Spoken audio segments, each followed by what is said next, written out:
सदियों पुरानी बात है, पांचाल नामक नगर में राजा द्रुपद का राज हुआ करता था। राजा द्रुपद की एक बेटी थी जिसका नाम द्रौपदी था। द्रौपदी बहुत ही सुंदर और सुशील कन्या थी। जब वह विवाह योग्य हो गई तो राजा द्रुपद ने उसके विवाह के लिए स्वयंवर रखने का निर्णय लिया।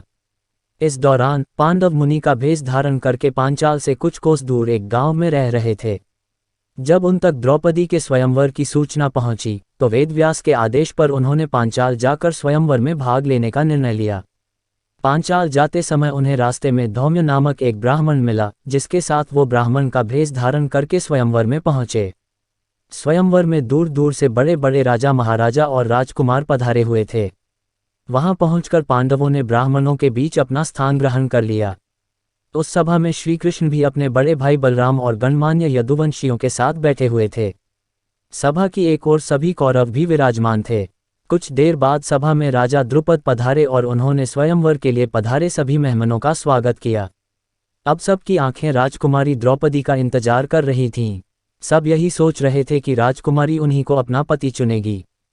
कुछ समय बाद सभी का इंतजार खत्म हुआ और राजकुमारी द्रौपदी एक सुंदर सी परी की तरह सभा में पधारी। उन्हें देखकर सभी मंत्रमुग्ध हो गए।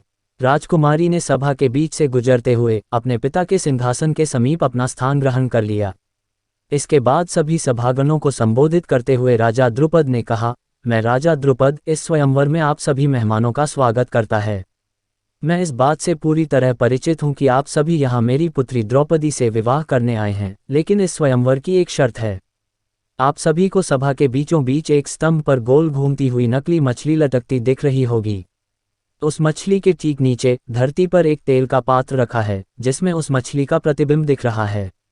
स्वयंवर की शर्त यह है कि जो भी धनुर्धारी प्रतिबिंब में देखकर मछली की आंख पर निशाना लगा देगा, वह इस स्वयंवर का विजेता होगा और उसी से द्रौपदी का विवाह होगा। राजा द्रुपद की यह बात सुनकर सभी राजा बारी बारी आकर मछली पर निशाना साधने का प्रयास करने लगे, लेकिन कोई सफल नहीं हो पाया। असफल व्यक्तियों में शिशुपाल, दुशासन, दुर्योधन और अन्य कौरवों का भी नाम शामिल था। अंत में पांडवों की बारी आई। उनकी ओर से अर्जुन ने मछली की आंख पर निशाना लगाने के लिए धनुष उठाया और एक ही बार में तीर निशाने पर लगा दिया। ये देखकर सब आश्चर्यचकित हो गए कि एक ब्राह्मण ने इतना सटीक निशाना लगा दिया। इसके बाद अपने पिता की आज्ञा से द्रौपदी आगे बढ़ी और अर्जुन के गले में वरमाल डाल दी और दोनों का विवाह संपन्न हुआ।